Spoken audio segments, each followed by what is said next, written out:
This is the first time we are trying. We are trying to promote to all countries around the world that this is something that we have from today. So hopefully in the future we will have journalists from every corner of the planet. So let's see how it works. I give the floor to Dr. Tedros.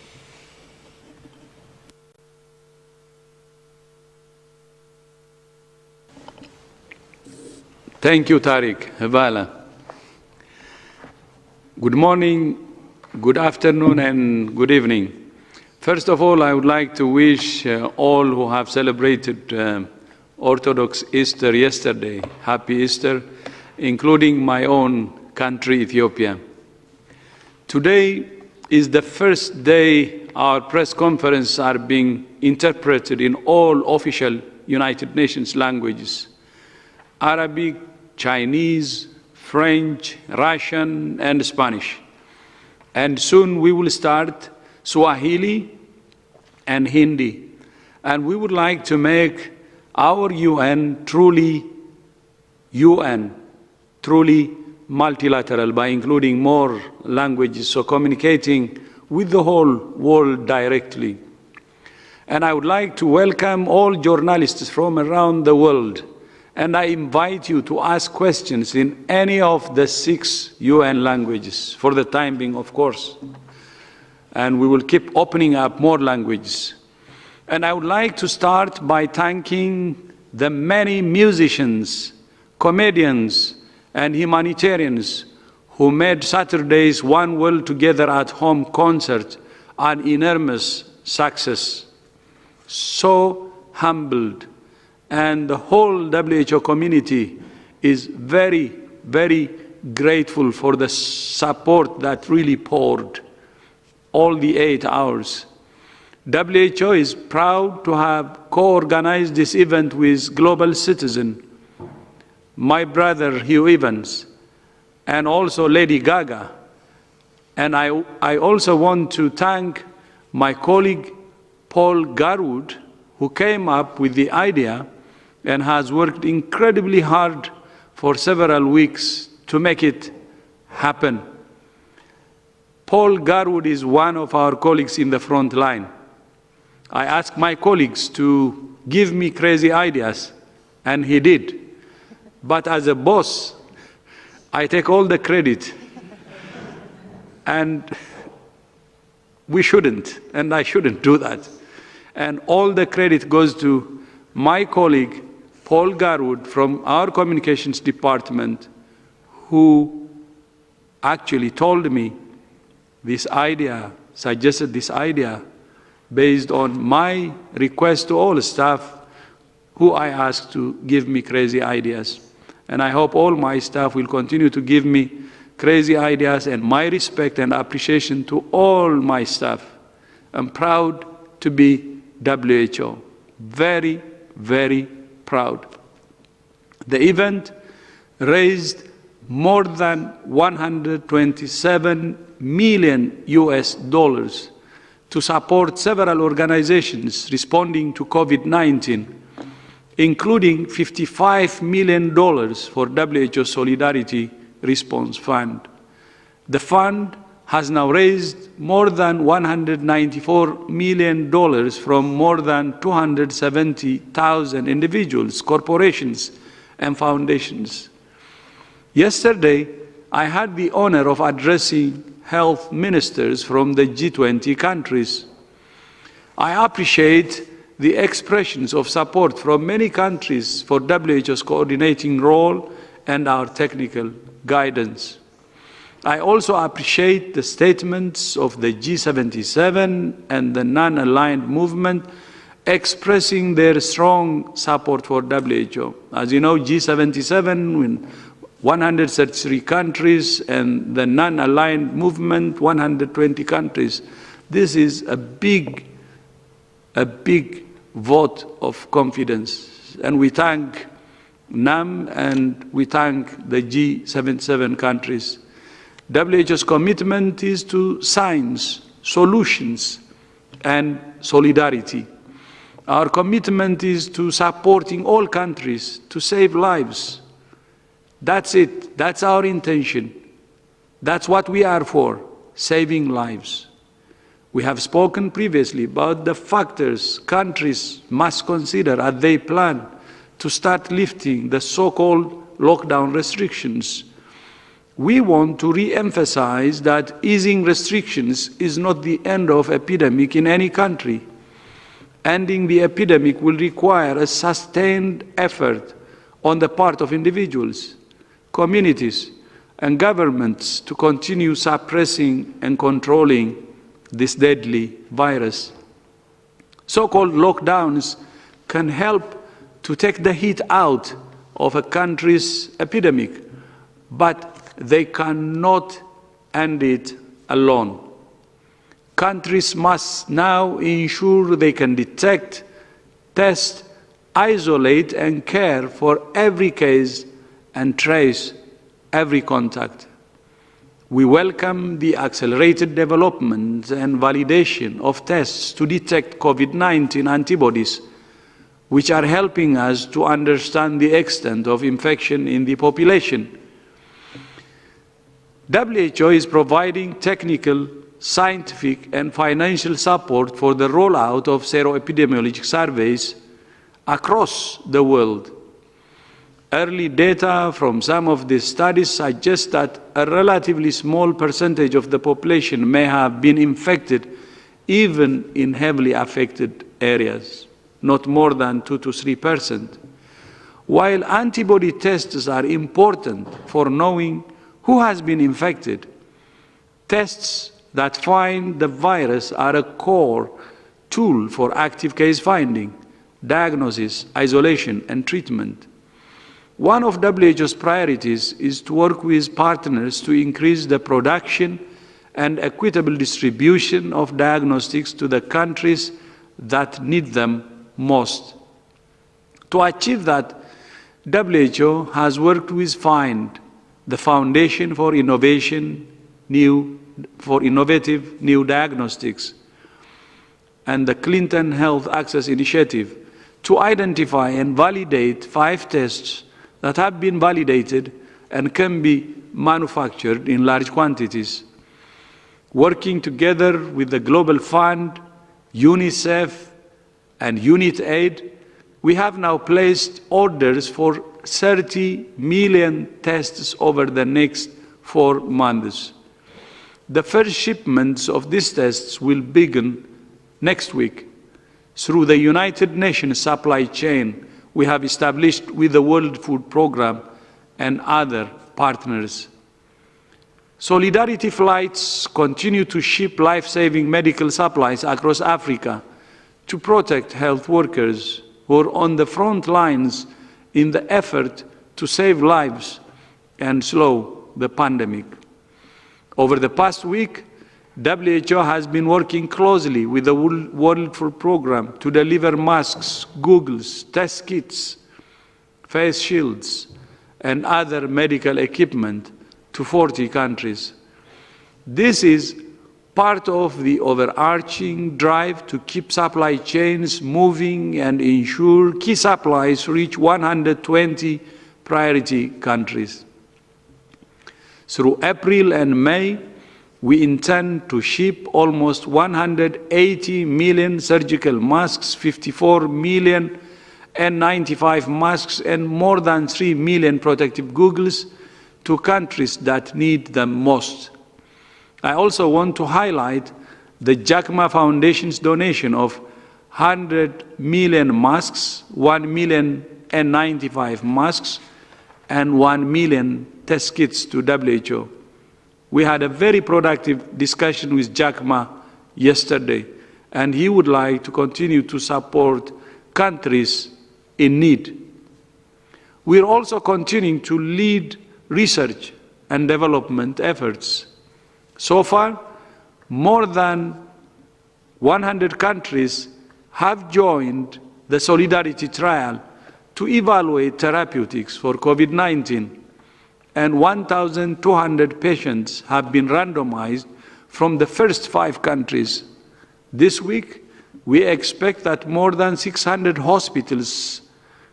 countries will be ready to start enrolling patients. The faster we recruit patients, the faster we will get results. Finally, yesterday marked 1 year since our colleague, Dr. Richard Muzoko from Cameroon, who was fighting Ebola, was killed while working on the Ebola response in the Democratic Republic of the Congo. After 54 days without a case, there have now been 6 cases of Ebola in the past 10 days, and no cases in the past 2 days, of course. We're continuing to work hard with our partners to support the government to ensure that this spark does not become a larger fire. Unfortunately, Richard is one of many health workers who have lost their lives in the line of duty globally in the past year. Some have died in attacks on health facilities. Some have lost their lives to COVID-19. I would like to use this opportunity to pay tribute to Richard's family and also to Cameroon. I would like to once again pay tribute also to every health worker. We salute you, and we're committed to supporting you. We don't take your commitment and heroism for granted. Thank you for saving lives, putting your lives at risk.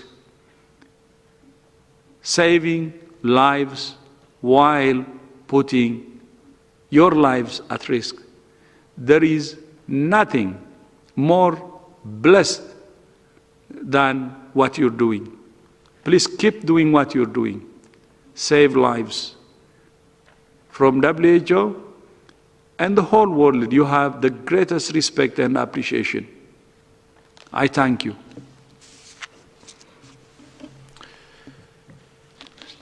Thank you very much, Dr. Tedros. We will open the floor to questions. So just to repeat again, because we have today simultaneous interpretation in 6 UN languages, please speak slowly, be brief, and ask only one question. If question comes in other language than English, I will repeat the translation of that question in English for those who are watching us on social media platforms where the interpretation is not available. So let's try to see how it works. So we will start with Marie from Le Monde. Marie, can you hear us? Bonjour, merci de prendre ma question. Donc, ma question porte sur le contentieux qui entoure l'email qui a été envoyé par Taïwan le 31 décembre. Est-ce que vous pouvez préciser l'heure à laquelle cet email a été envoyé et au contraire, à quelle heure l'alerte chinoise vous est parvenue? Et quelle est votre réponse aux accusations taïwanaises d'avoir manqué à votre devoir de vigilance concernant l'envoi de cet email? Merci. Merci beaucoup, Marie, pour cette question. And so, quick translation of that. Marie is asking about email that has been sent by Taiwanese health officials to WHO on 31st December.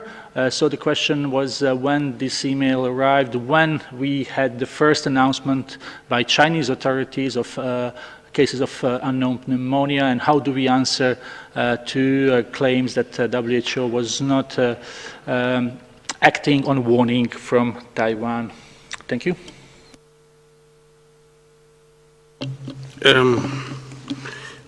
On the 31st of December, information on our epidemic intelligence from open source platform partners, ProMed, was received, indicating a signal of a cluster of pneumonia cases in China. That was from open sources from Wuhan. On the same day, we had a request from health authorities in Taiwan, and the message referred to news sources indicated at least 7 atypical pneumonia cases reported in Wuhan media that the cases were not believed to be SARS, however, that the samples were still under investigation.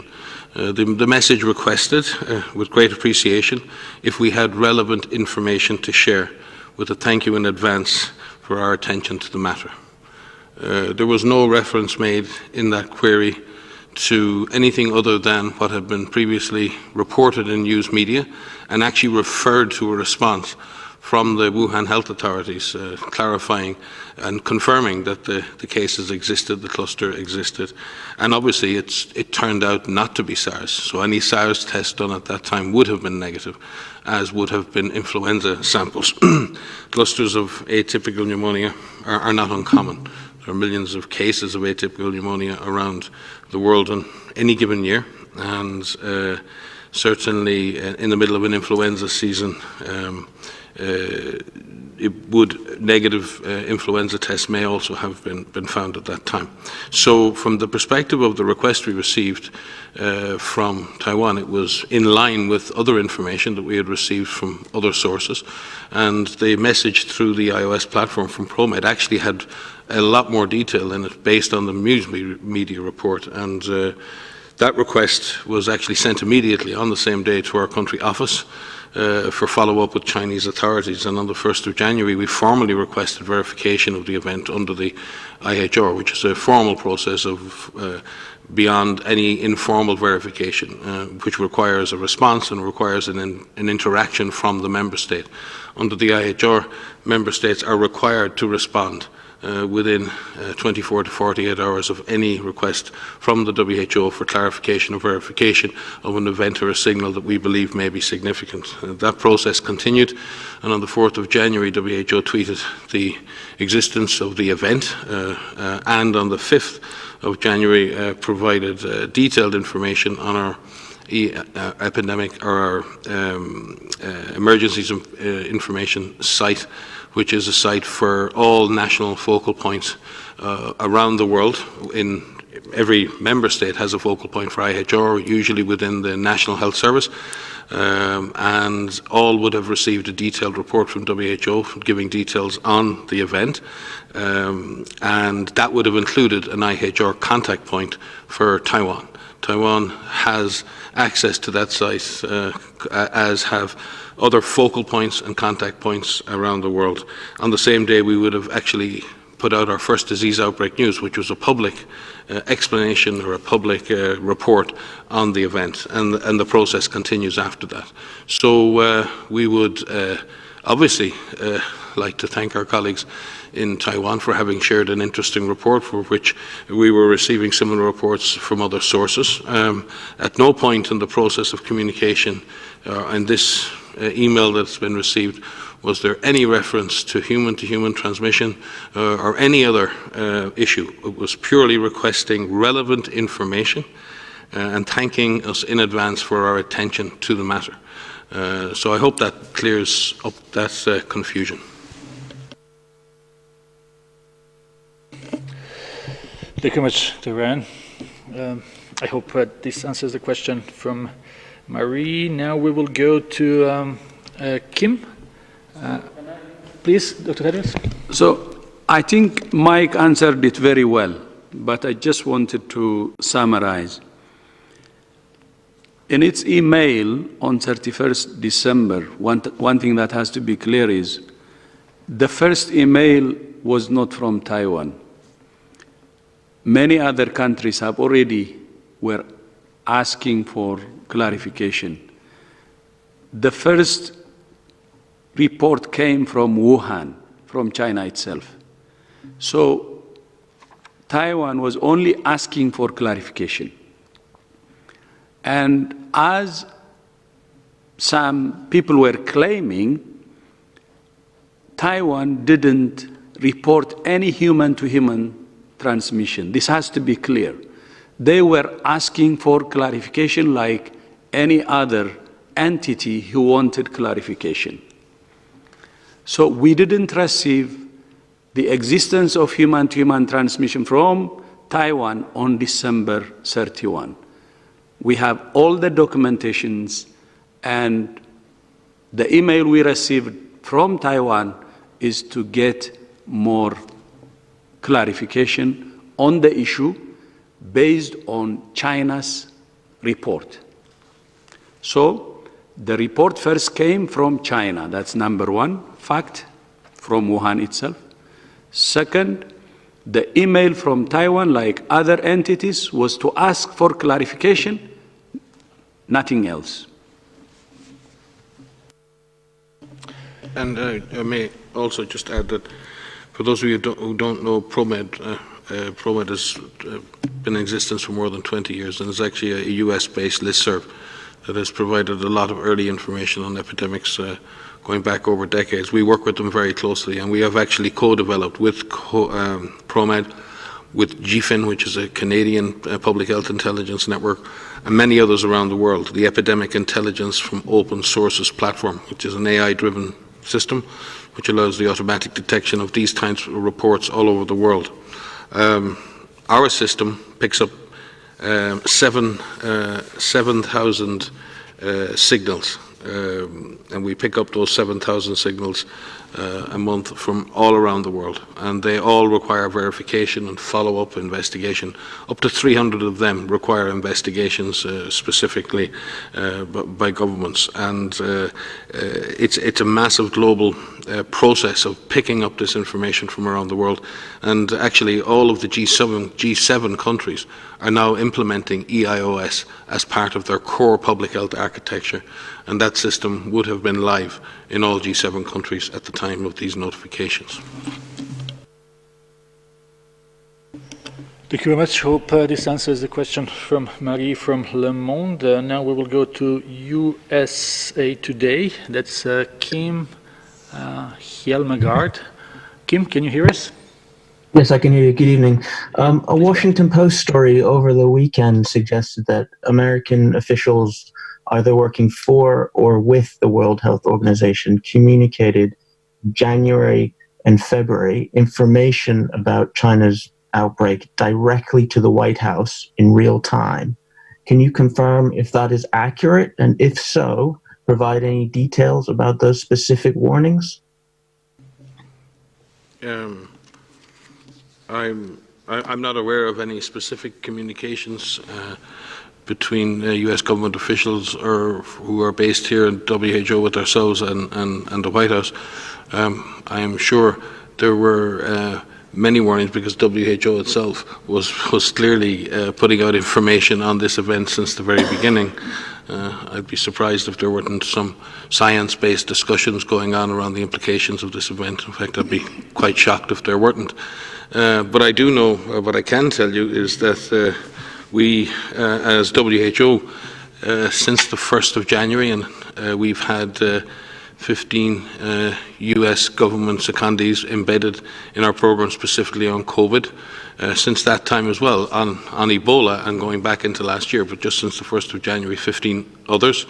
And we have 2 permanent US government secondees within our program. So in effect, there are many, many, many US government employees for whom we are extremely grateful, who work with us and have worked with us in the front line, in the trenches, in the back line, in our epidemic intelligence, in our verification, in our risk assessment, in our risk management, in our innovation. There are US government employees across all of our virtual expert networks, and hundreds of individuals from US institutions who are amongst the best in the world. We are very grateful for US innovation, US knowledge, and superb officials who've joined us here over the months and over the years. I have served in the front line with some of the finest scientists that I've ever met, and they've been from places like the US CDC, from NIH, from the FDA and others. So we are hugely grateful for the contribution and the major contribution that embedded US government officials have played since the very beginning of this outbreak, fully embedded into our system here in Geneva. Thank you very much, Dr. Ryan. Hope this answers the question from USA Today. Now we will try to go to Morocco, where we have Abdallah. Abdallah, can you hear us? نعم. Please go ahead. مرحبا بك. هل تسمعوني؟ نعم. شكرا لكم على اختيار سؤالي. سؤالي كالتالي: هو معدل انتشار فيروس كورونا بالمغرب، مع العلم أننا أصبحنا نسجل أكثر من 1000 حالة في الأسبوع. هل الوضع الصحي مسيطر عليه؟ ما هي التدابير التي يمكن أن يتخذها الشعب المغربي والمسلمين عامة خلال فترة الصوم في رمضان المبارك؟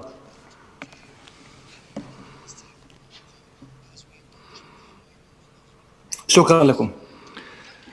شكرا لك على هذا. So, question is about Morocco. Morocco has a reported number of cases, more than 1,000. How WHO is helping Morocco, especially now as we come to month of Ramadan? Assalamu alaikum. The WHO has been working very closely with the government of Morocco. In fact, very closely indeed with Morocco on preparedness for epidemics and emergencies in general. We sadly had to postpone a hugely important global meeting on exactly this topic, which was actually planned for last month in Morocco under the stewardship and sponsorship of the King, on the need for accelerated global epidemic preparedness.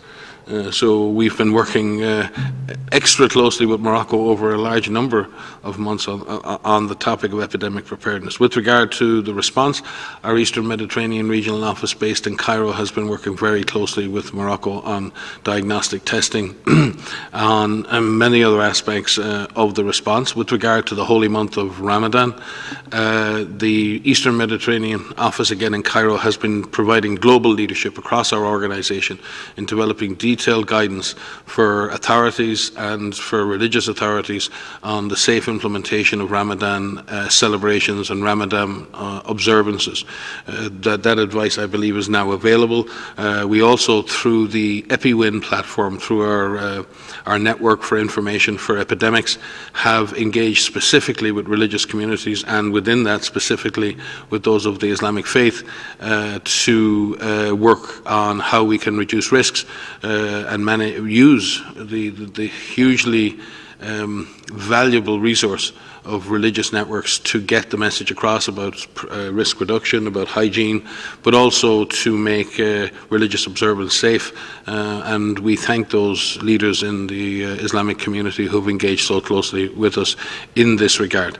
With specific reference to I believe we've had a surge team that has visited Morocco to support there, but I would have to get more details on the specific nature of the technical assistance we've provided, but we'll be very happy to do so.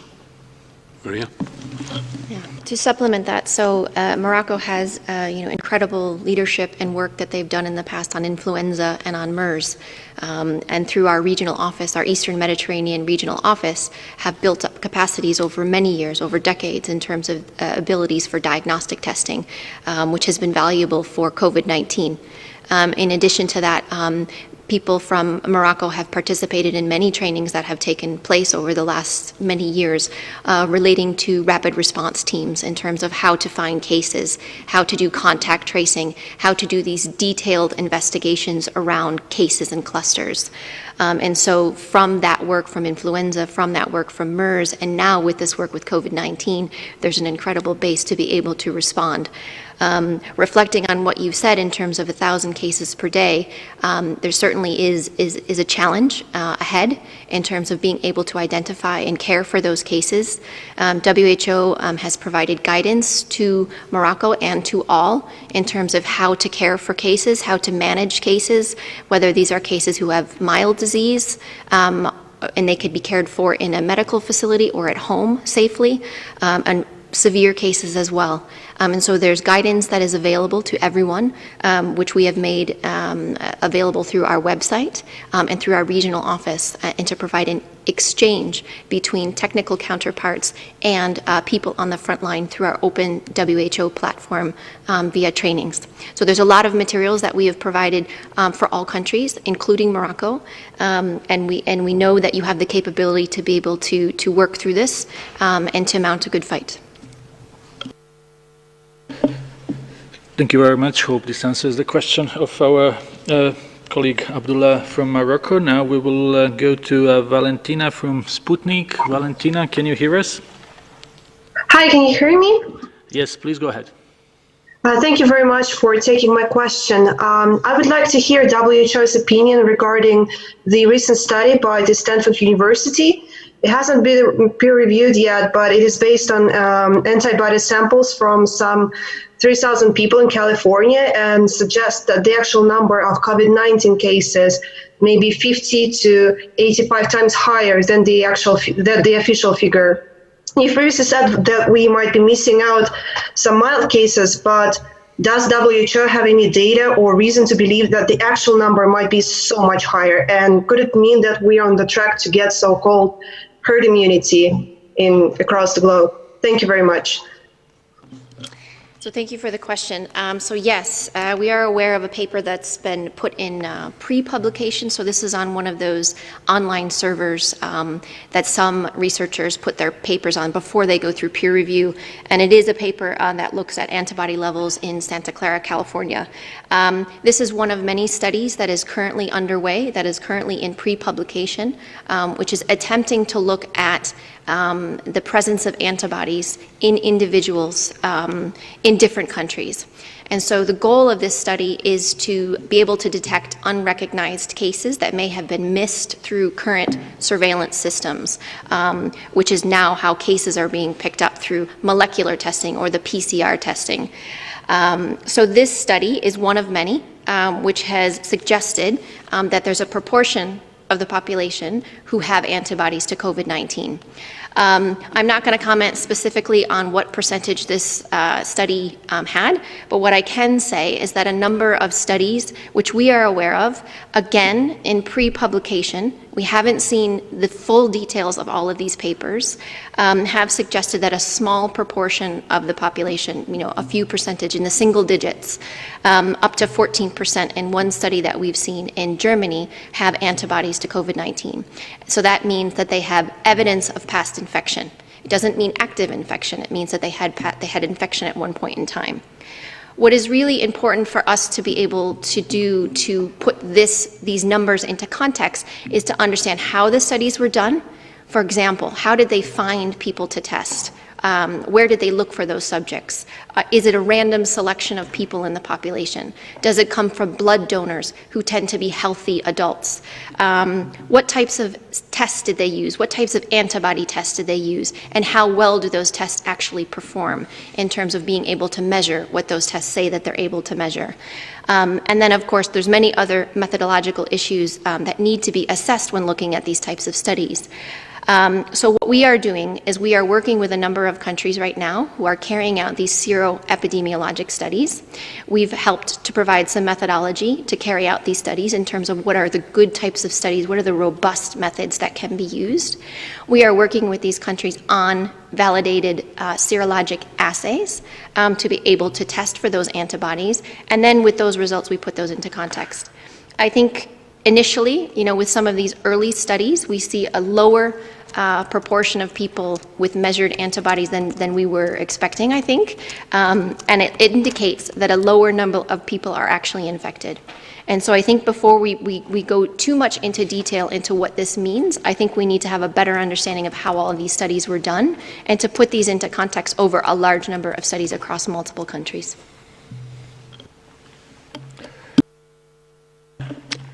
Thank you very much. Hope this answers question from Valentina from Sputnik.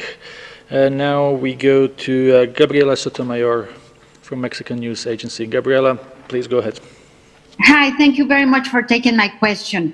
I read about a study suggesting that rather than the virus weakening the lungs, as had been thought, growing evidence shows that the virus is actually stripping red blood cells of its oxygen, giving the appearance of lung failure and forcing the lungs to work harder.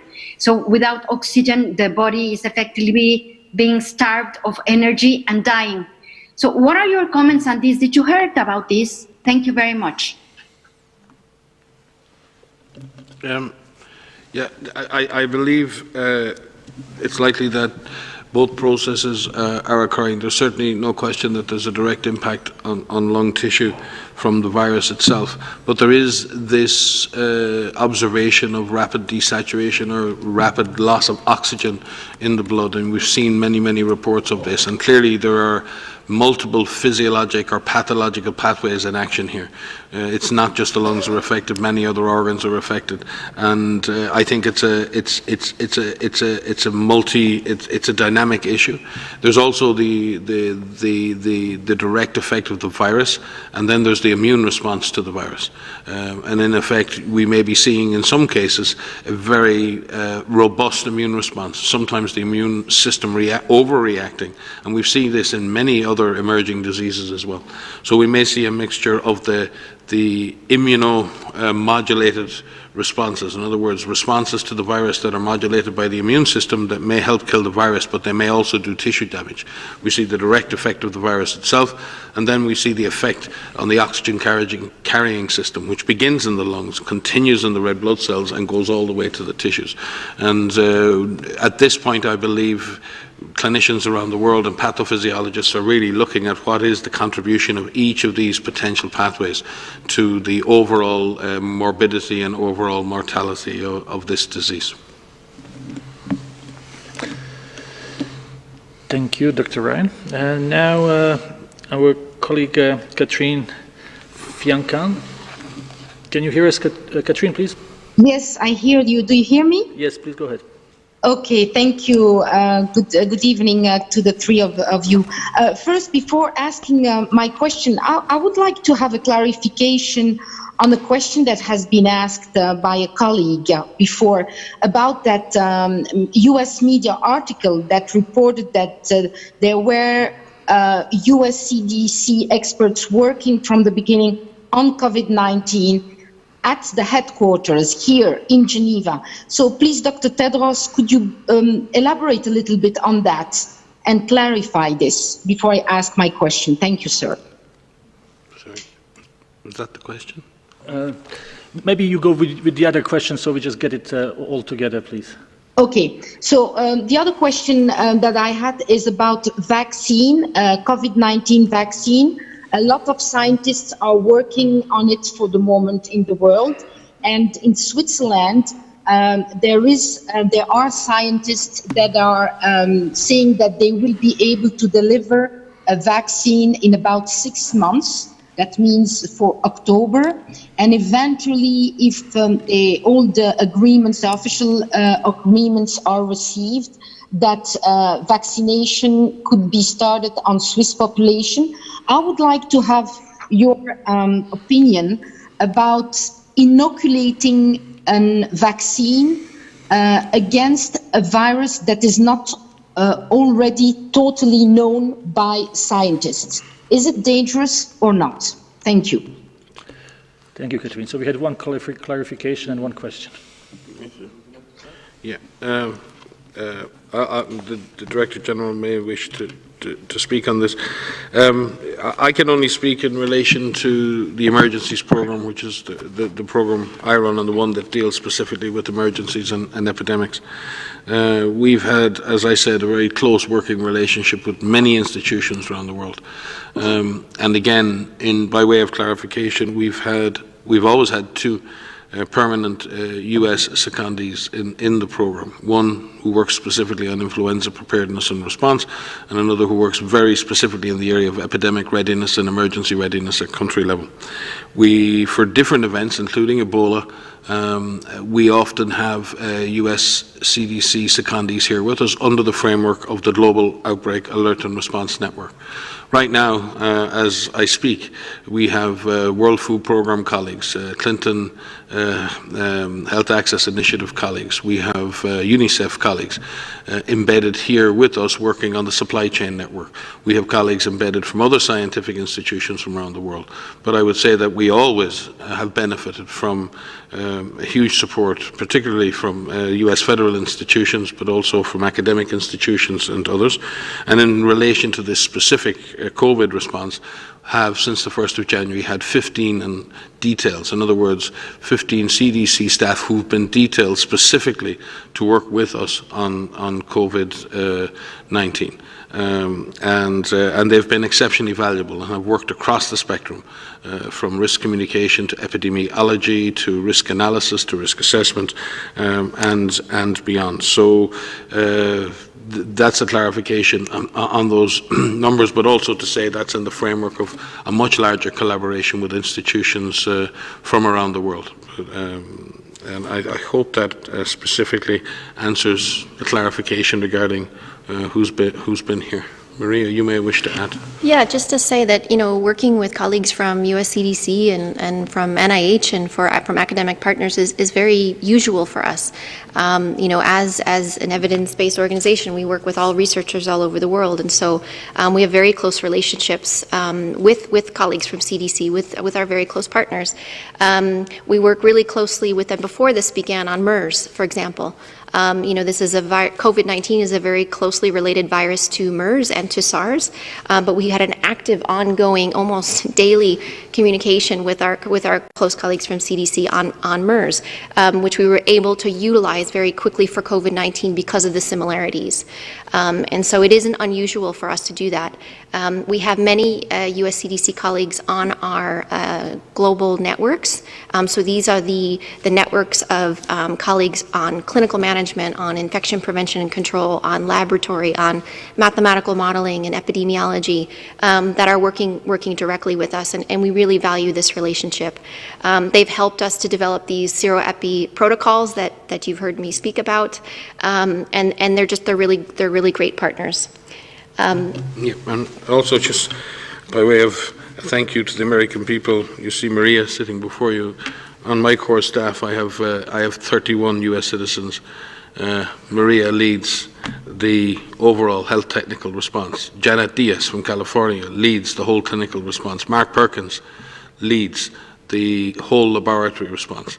And there are many other US citizens who are deeply committed to this work we do every day, and not just for Ebola, for hundreds of events every year. We all stand together with our colleagues in science, our colleagues in public health, in the Global Response Network, in the emergency medical teams networks around the world, in the collaborating centre networks. We stand as a thin blue line in trying to protect the world with, in my programme, the resources that would not fund a single tertiary hospital in any major city in the world. Yeah, thank you. I think it has been said, but the question came straight to me, so maybe they wanted me to say, because it was a question that was repeated. As Mike and Maria said, we have many experts supporting us, especially after this pandemic started, immediately after it started, from CDC. And WHO and CDC relationship is a very long-standing relationship. It didn't start with this pandemic. But not only that, CDC experts, as you know, CDC as an institution is a model for the whole world. And it's not without a reason, actually. Many countries call their CDC-type institutions Africa CDC, China CDC, so CDC, X-CDC, Y-CDC, and so on. Many countries, actually, with the same name, CDC. And it shows how CDC is very strong and influenced the whole world. And many countries want to have an institution like CDC. And CDC, because of its capacity, I think works with many countries, but at the same time with WHO. So that, of course, helps us, we work together, and helps us to do more. But at the same time, having CDC staff means there is nothing hidden from the US from day one. Because these are Americans who are working with us, and it just comes naturally, and they just tell what they're doing. And for WHO, it's open. We don't hide anything. It's open.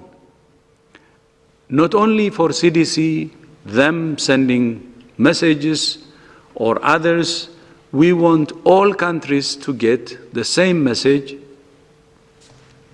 immediately, because that helps countries to prepare well and to prepare quickly. So, to the question you asked, it's true. We have CDC personnel, but not only the US, all countries get information immediately. Of course, their presence doesn't give them more advantage than others, because we're open and we give information to everybody. Since our CDC colleagues also know that we give information immediately to anyone, they also can pass information to their institution. No problem.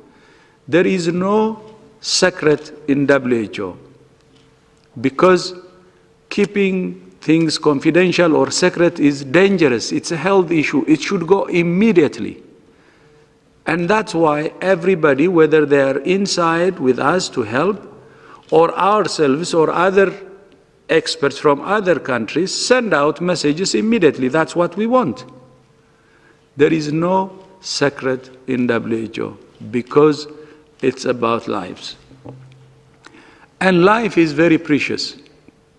Even a single life is very precious. When we get information in WHO, we get information in numbers. This many people died, or this many people have been infected. We don't see the figures. We don't see the numbers. We see the individuals behind the numbers. We see the individuals behind the figures. Of course, we may have averages on this, on that, but we don't want to see the averages. We want to see the numbers. Anyone dying is a daughter or a son of somebody. Anyone dying is the father, mother, grandfather, grandmother of somebody. It's life. And that's why we prefer to see the individuals, the faces, the people. They're not numbers. They're not averages. They are people. They're individuals. And that's why we don't have secrets. And as soon as we get information, we pass it, because we want to save lives, even if it's one life. Even one life matters. One life. You can't bring it back once it's gone. And that's why we have been urging countries, please, this virus is dangerous. This virus is public enemy number one. This virus is new, and which has a behavior of serious contagion like flu. It's very contagious like flu. And at the same time, it's very killer like SARS and MERS. It has a very dangerous combination. And this is happening in 100 years for the first time again. Like the 1918 flu that killed up to 100 million people. But now we have technology. We can prevent that disaster. We can prevent that kind of crisis. We can prevent it. We're not in the same situation. We should not be afraid. We should have the confidence that we're in a different situation and fight it back. If there is national unity, and if there is global solidarity, if we take this as a common enemy for humanity and give our best, of course understanding that this is a new virus and dangerous virus, we can win the fight. We can. But please, let's consider those who are dying as individuals. They're not numbers or figures. Even one life is precious. You know where I come from. I know war. I know poverty. I know disease. I know how people suffer in war conditions. I know how people are killed because of poverty. I know how people who could have been saved are dying because of disease. I know a tragedy. I know. That's why I see people, I see faces. I see the mother or father of somebody. I see the daughters and sons of somebody. I see the tragedy that can behold a family.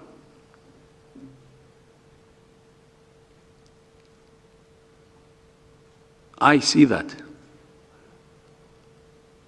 I see, and I know. I'm telling you from a first-hand experience. I know how losing a brother means from childhood.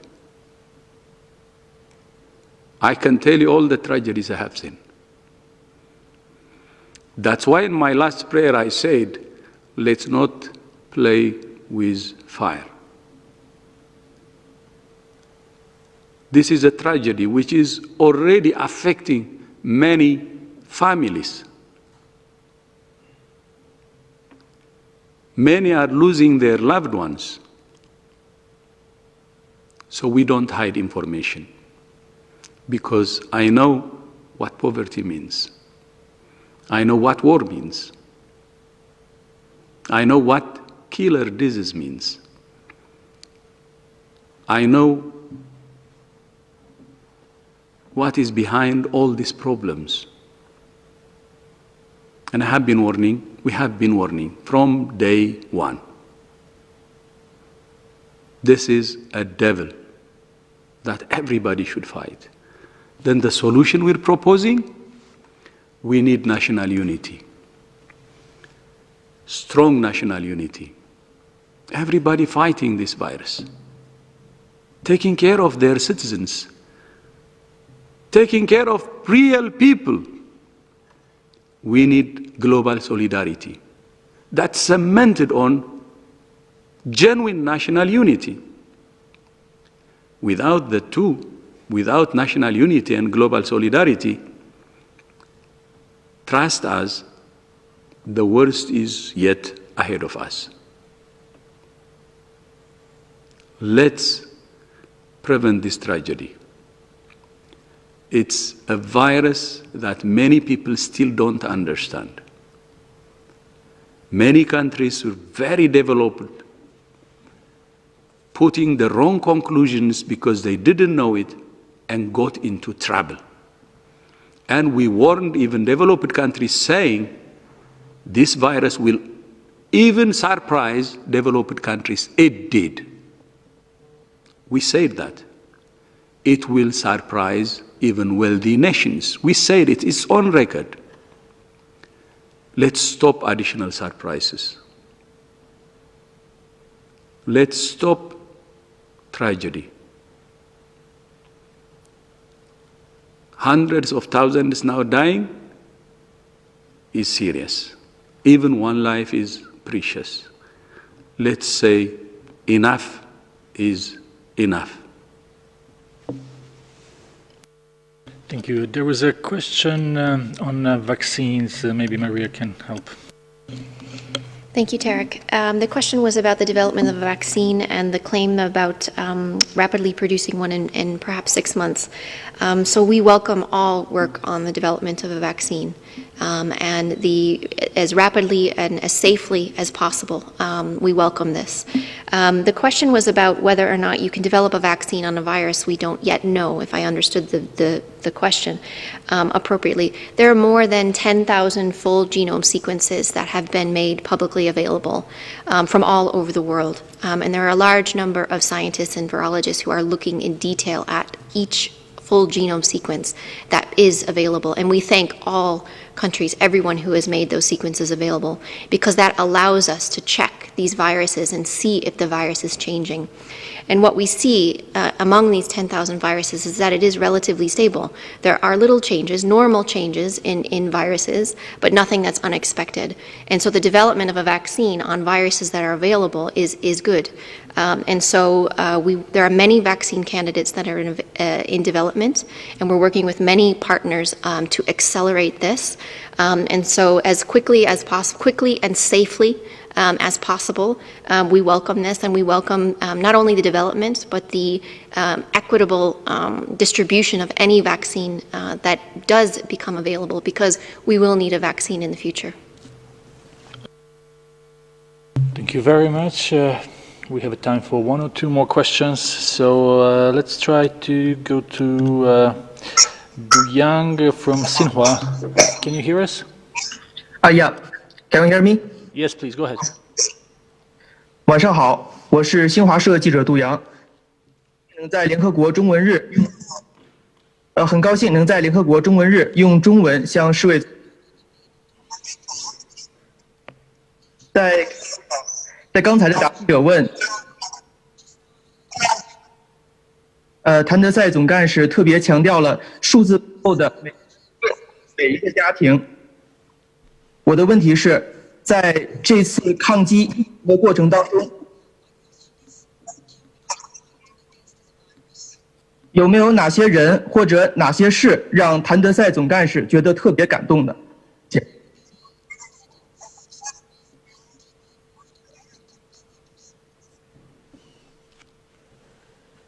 Thank you.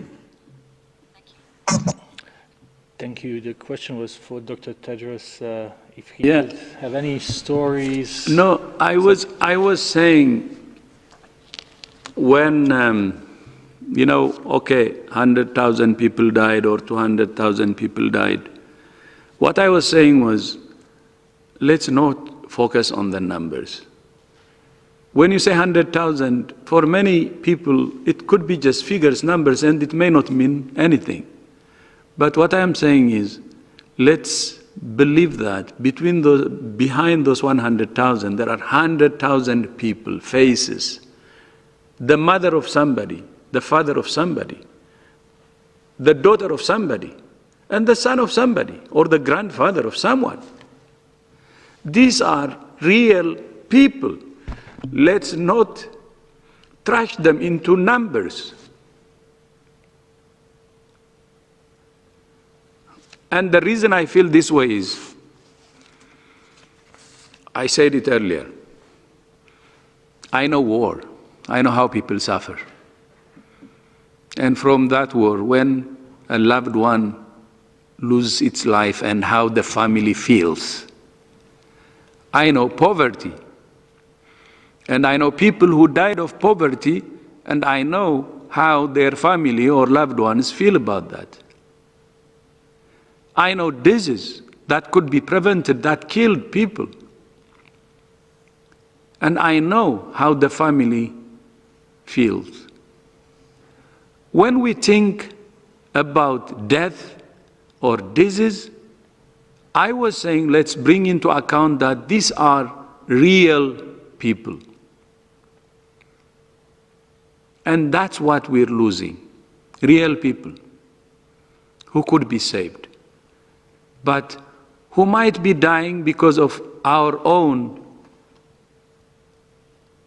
weaknesses of our society. And I mentioned one or two. And I said it many times, I will repeat again. This virus is dangerous. It exploits cracks between us. When we have differences, there are cracks. The virus exploits those cracks. Take as an example, ideology, or in one country, it could be the differences along party lines. It exploits that. That's why I said we need national unity. And whoever has whatever ideology, whether that person is from left or right or center, they should work together to fight this virus, to save these real people. If we don't do that, this virus will stay longer with us to kill more people, and we will lose more precious lives. So when I think about the losses of life, it reminds me of my own experience. These are real people dying, and I'm just warning people who may think that these are numbers. They're not numbers. These are people. And the other point is, when there is national unity, the global solidarity could also work. I have spoken to many leaders from many countries, from the incumbent or the opposition, and one message to all of them: please work together. Don't use this virus as an opportunity to fight against each other or score political punches. It's dangerous. It's like playing with fire. Please work together. We need national unity. We're seeing the tragedy. And we need global solidarity that's based on honest and genuine national unity. I will say it again and again because it's true. It's the political problem that may fuel further this pandemic. People say this is political, and Tedros, you're a technical organization, don't say it. But if it's fueling the pandemic, and that's the very reason, why wouldn't I say it? At the end of the day, we should know the root cause of the problem and try to address that. It's fueling it. The cracks between people, between parties, is fueling it. And it's true. And that's the reason. And you said being emotional, what made me emotional? Because I know death, I know war, I know poverty. I know how people really are influenced by all this. Maybe for people who don't know this, maybe they're lucky, they may not understand it. Maybe they had an easy ride in life, so they don't understand what this means. Maybe they don't understand what poverty means. Maybe they don't understand what war means. That's why I'm being emotional. I know the tragedy that comes from disease, from pandemics, from war, from hate. You call it from poverty. And I resist to keep quiet and not say what I see is wrong. That's why. So that's why I'm saying I'm bringing my own experience. It's not because others don't know it, but it's very important to remind each other. Thank you very much. Maria, you want to add something? No, I think that the question about, what has moved us, I think the DG has said very eloquently, what moves us, speaking from his heart.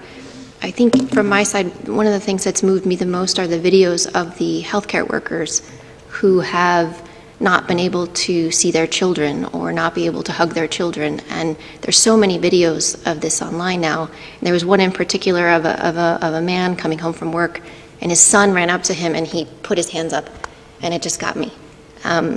But we just, we thank our frontline workers, not just health workers, but everybody who's on the front line who are putting themselves out there. And just very grateful. But those are the types of stories that I think get me the most. Thank you very much. So maybe we will take one more question before closing down. Let's go to TAS agency. That's Ina. Ina, can you hear us? Добрый день, я вас слышу. Yes, please. Алло. Please go ahead. Алло. Ина. Добрый день. Очень приятно. Спасибо за возможность говорить по-русски. Я хотела спросить не про то, что мы прямо сейчас делаем в отношении коронавирусной инфекции, все страны мира и России, естественно, в частности. Мой вопрос касается того, что страны находятся сейчас в более или менее похожей ситуации, когда все силы здравоохранения направлены на борьбу с коронавирусной инфекцией. При этом мы понимаем, что неинфекционные заболевания никуда не ушли. Рак не ушел на карантин, сердечно-сосудистые заболевания остаются. И даже вот эти 2 месяца самоизоляции нам дадут в будущем проблемы у людей со здоровьем.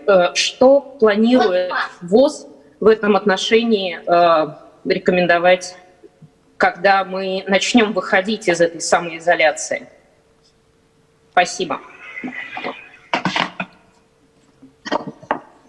May I just for others who are watching us on other platforms to repeat what was the question? The question from Ina is about non-communicable diseases. We know about COVID, what's going on, but what about lockdown, people who stay home for months now, how that could have a repercussion on some other conditions they may have?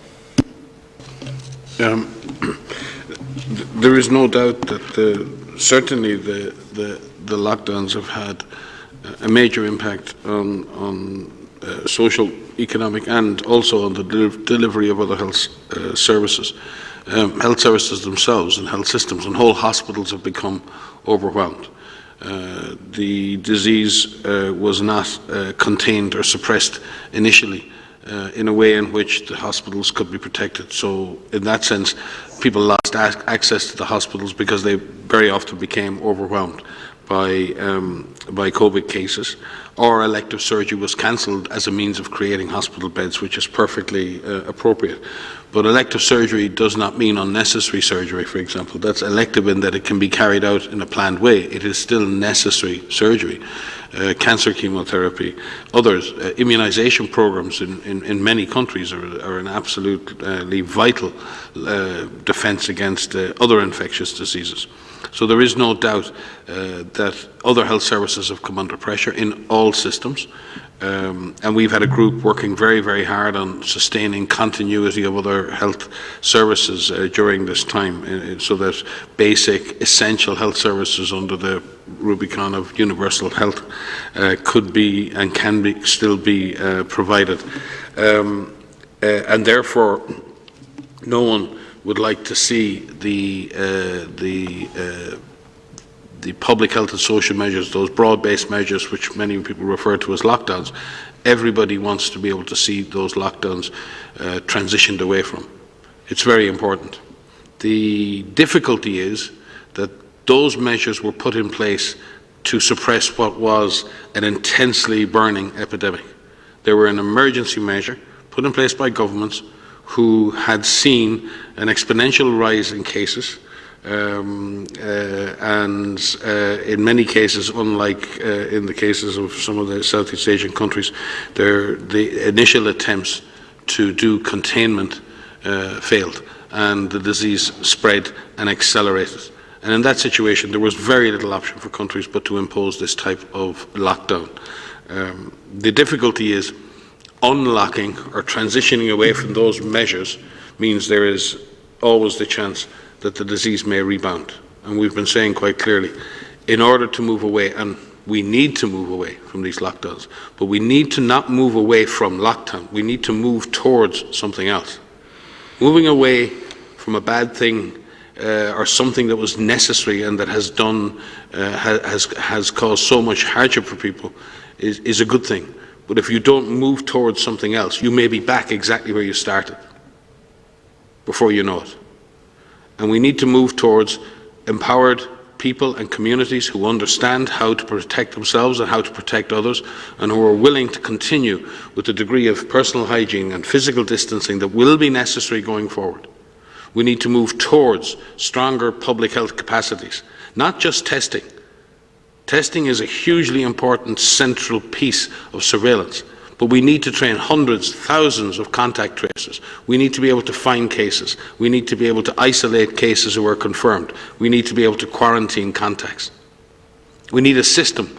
We need an absolutely massive increase, the same massive increase we saw in the health systems, in healthcare, in ICUs, in ventilators. That's all we seem to talk about is ventilators. They're very important, absolutely very important. But we need to start talking about contact tracers. We need to start talking about quarantine facilities for contacts. We need to start talking about community-based surveillance. We need to invest in the alternative to lockdown.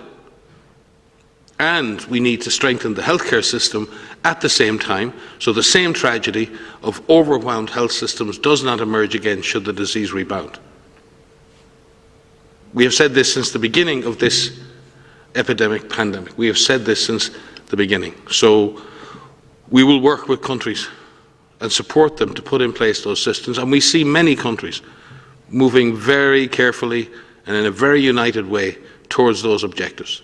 And we will continue to support those objectives. But in the and if we do that, then our hospital beds are freed up, our clinics are freed up, people can go back to see the doctor, and our essential health services can come back online. Because nothing is more important than that right now. To add to what Mike has said, we have issued some guidance about maintaining essential health services, because this is absolutely critical that other services continue. Babies are still being born, and children need vaccinations, people need vaccinations. This needs to continue, and it needs to be done in a safe way. So we do have guidance that has been put out to try to support countries in trying to maintain that. We've also seen some innovative ways in which countries have been able to use telemedicine, for example, so that there are still a continuous way in which doctors can speak with their patients, and so that they can maintain that care. And it will be temporary, as we've said, that once the measures are able to be lifted, once these public health and social measures are able to be lifted, these services can get back online. We've seen countries be very strategic in the way that they care for patients. Perhaps in some areas that are overwhelmed with large numbers of patients, they're either not cared for in that specific locale, they're moved to other parts of the country. We've seen some countries who are having low incidence accept patients from countries who are having explosive outbreaks, and that solidarity and that support and that generosity is really welcomed, and we're very grateful for that, and I'm sure all the countries are grateful for that. But it is important that essential health services continue. We have large groups within WHO and our partners in ministries of health and across different sectors who are trying to continue all of those services, and we will continue to support countries in doing so throughout this pandemic. Okay, and we will take one more question. And from Portugal, Ines from Porto Canal, first time with us. Ines, can you hear us? Can you hear me? Yes, please go ahead. Okay. I would like to know how WHO is seeing the development of this pandemic in Portugal. From your eyes, is Portugal on the controlled stage, let's say this way, of COVID-19?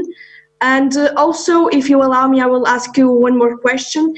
I would like also your thoughts about numbers in Portugal, despite being seen as a success case from many countries.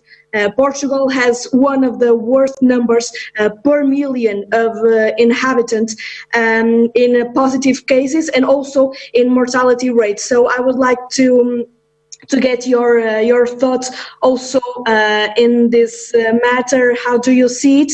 And are we far yet from this pandemic control?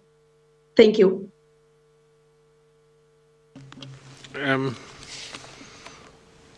I think Portugal has had, yes, I mean, I think there's been, again, I don't have all of the numbers to hand, but there's been about 680, 690 deaths in Portugal out of a total, I believe, of around nearly 20,000 cases. And this impact on the face of it has been lower than in Spain or France, but you're correct, the population of Portugal is much lower. And when you do that out across population levels, then that impact, there's been quite an impact. The rate of the epidemic is growing around a quarter a week, so the doubling time for the epidemic in Portugal is about 4 weeks, which is actually reasonably good. Now, nobody wants to see that number of cases per day, but it does mean that Portugal is in a steady state. I'm not. You can tell me to what extent you believe the health system has managed to cope. I believe it has coped reasonably. It has coped reasonably well, but certainly the testing is there. The hospital system is doing its job. But the impact, given the small size of population in Portugal, has been heavy as well, even if the numbers, the absolute numbers don't tell that. But I suppose the good news in this is that certainly the rate of a disease is stabilizing in Portugal and declining, and we hope it continues to do that. Maria? Not a comment on Portugal, but just a comment on many countries that are now seeing a decline in cases. This is wonderful. This is very welcomed, and you've worked very hard to get to that point. I think we all need to make sure that we are very careful in terms of our measuring of success here, because we need to learn from all countries that are at very different stages of this pandemic, very different stages of the outbreak. And we're seeing some countries in Asia that are now starting to see an increase in cases again. And I think that this is because there are systems in place to find cases. No country should be punished for finding cases. This is a part of the success of dealing with this and finding those cases, isolating cases, caring for cases, finding all contacts, quarantining those contacts, and keeping your public engaged, making sure that everyone understands that this is going to take some time. And in many countries that are starting to see declines, if the lockdown is lifted too quickly, if the lockdown is done all at once, you could see a resurgence in cases. You could see that this virus can take hold in certain closed settings, and it can take off again. So I think it's important that we understand that even though we are seeing successes, we should take some pride in that, absolutely. But we still need to be on guard. And we absolutely must remain vigilant, because what we're learning from these serologic studies, these early serologic studies, even with all of their faults and all of the limitations, a lower proportion of people are actually, it appears, are infected. And that means a large proportion of the public remains susceptible. And so that means that the virus can take off again.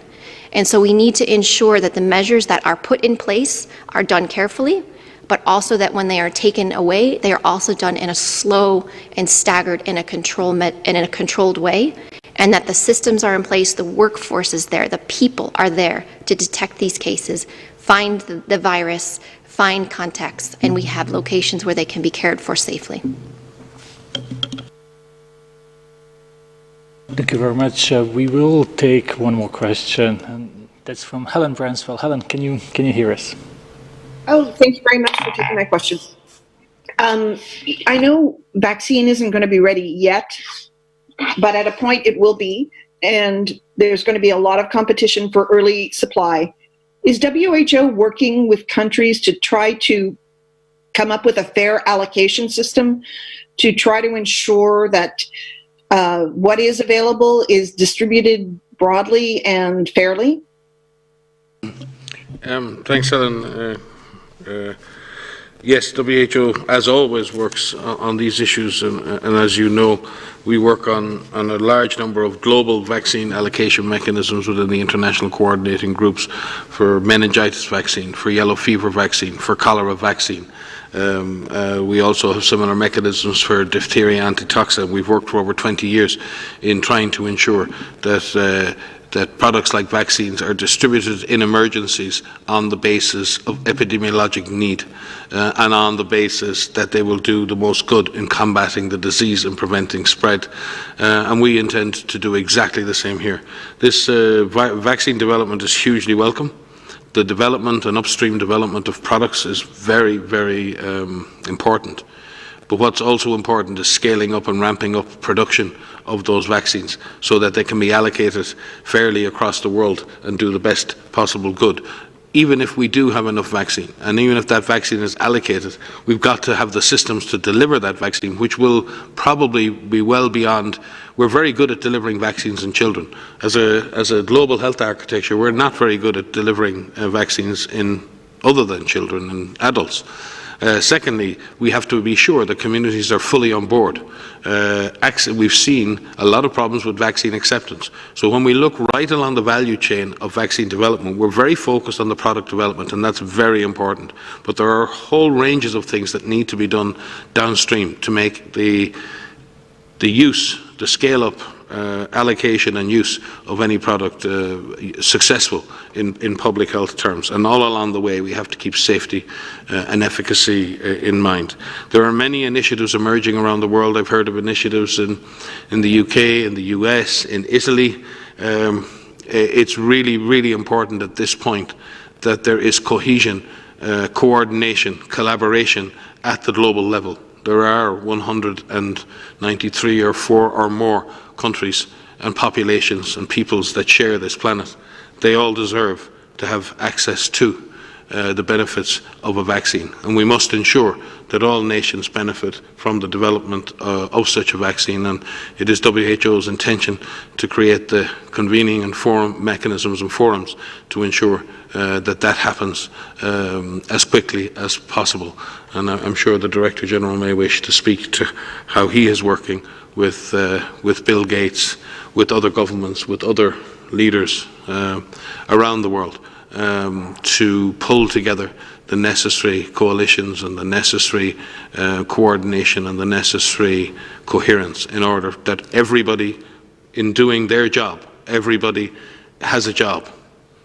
Whether you're a researcher in a lab, whether you're a person in a manufacturing company, whether you're a person doing technology transfer, whether you're a person deep in the bush doing community awareness and engagement, preparing people for this vaccine. This is probably one of the greatest, if this is to work, it will require one of the greatest scientific, one of the greatest political, one of the greatest financial, one of the greatest public health operations that we've seen in a generation. That must be done with proper leadership and stewardship. And I hope that and trust that we can do that together. Yeah, thank you. Thank you, Helen. So we're working on two things. One, to accelerate development of a vaccine, and second is access and equitable distribution. And we're already discussing with many partners, relevant partners, and look forward to announce the initiative as soon as possible in the next few days. Thank you.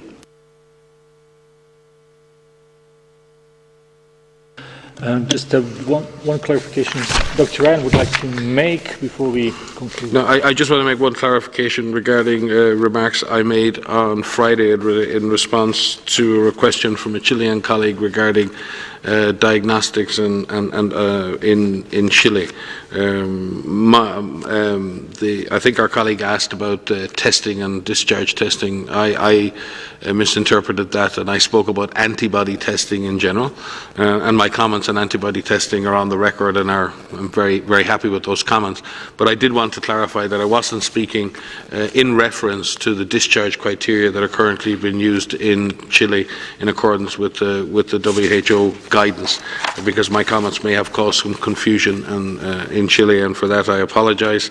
And just to say that Chile has had a multi-sectoral response since the beginning of this epidemic, has had an advisory committee to the Minister of Health from science and society since the very beginning, has actually had in place before this outbreak an emergency stockpile, and has a history in the Americas of having one of the strongest public health systems, with a strong testing strategy and a crude case fatality of 1% or less. So I'd like to congratulate the government and people of Chile for their excellent actions, and apologise if my comments caused any confusion. Thank you.